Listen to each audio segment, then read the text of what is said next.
Today I'm here getting ready for a physical sciences for teachers class, Physics 300L here at Dominguez Hills, and we're going to do the lab activity called Center of Mass. Now, part of this lab activity is kind of trying to understand what the center of mass is. My simple definition is if you had to pick one point to say where an extended complex object is, what point would that be? And that point is generally the center of mass. But really more importantly here is a procedure for finding the center of mass of an essentially 2D object. So I've got some cardboard here. What we're going to need is some cardboard, just like this. I use manila folders. Cardboard from a box will work fine. We need string, scissors to cut yourself a random shape, and tape, and a straight edge. The manual, I think, says ruler, but it's really a straight edge. You're not measuring the length of something, only getting the straight. So in fact, for this folder, I could have used that as the straight edge. I'm going to take a random piece that I cut, and it doesn't matter much what the shape is. Just want it big enough to handle. I'm going to take a little piece of string and take my string onto it. Now, I don't want to have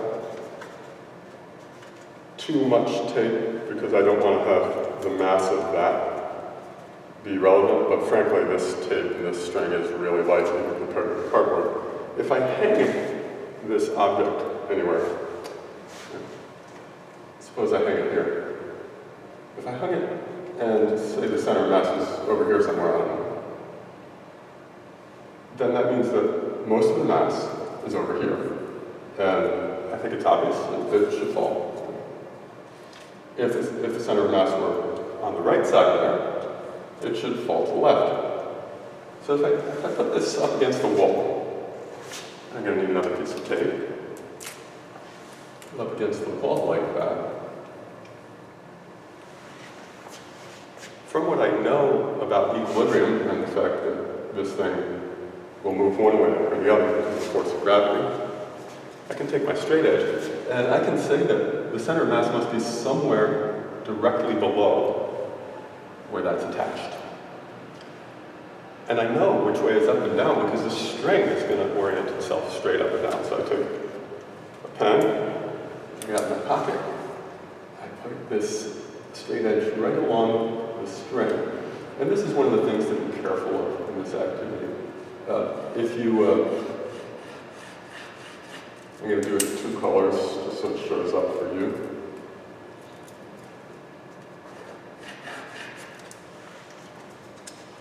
If you don't put that straight edge down carefully, you're likely to move this thing while it's there. If you, depending on your wall, if you push it too hard, you might get stuck someplace first. You don't want that either. My claim is this line should go through the center of mass. Okay? Well, it doesn't help very much. Knowing one line is of some use, but doesn't tell you the whole story. If I do the same thing somewhere else, I'm going to attach it over here now.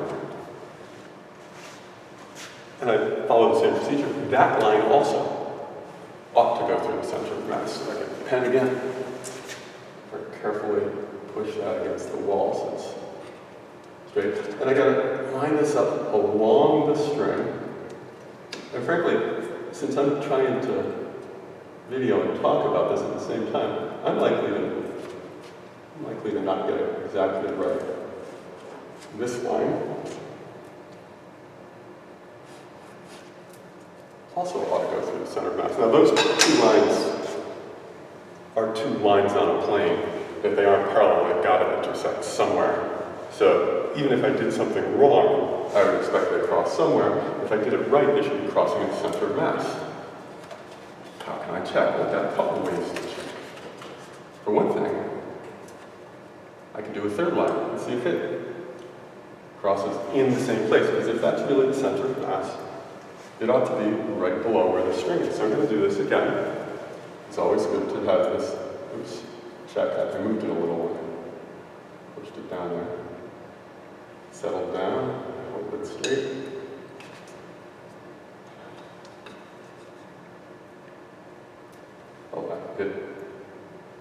Like I said, it's a little bit hard to get yourself straight every time. So it helps to have an extra pair of hands on this, to be honest. We usually do it in groups of two. Now, that doesn't cross in exactly the same place. It's pretty close. I'm going to go ahead and make a fourth line.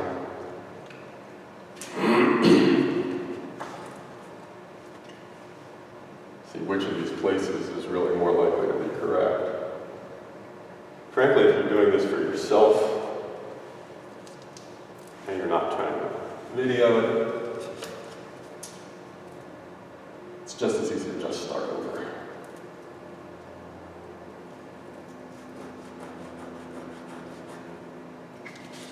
And in fact, it looks like my first sign was the one that was off, because I can see the other three very cleanly intersect in one spot right here. Hold that up a little bit. Right there. There's another way I could check this. Since that spot is indeed on this paper, I can take that down, I can poke a little hole in there. And I can take some string. Could use the same piece. Doesn't matter. Put my string through the hole.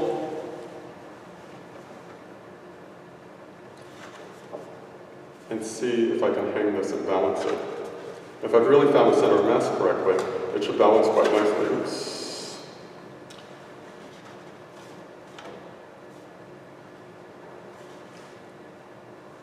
I don't want to poke too big a hole, because that'll disturb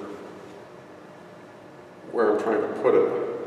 It means the string can be hanging at either end, but the hole has to be big enough for the string to go through. If you wanted to use thread for this, because it's smaller, that'll work too. It might even work better. Poke my string through, tie a little knot. And I don't want to make too huge a knot, because that again also might unbalance this piece of cardboard. And the moment of truth when I check, does it balance? And I bet it's not going to be perfect.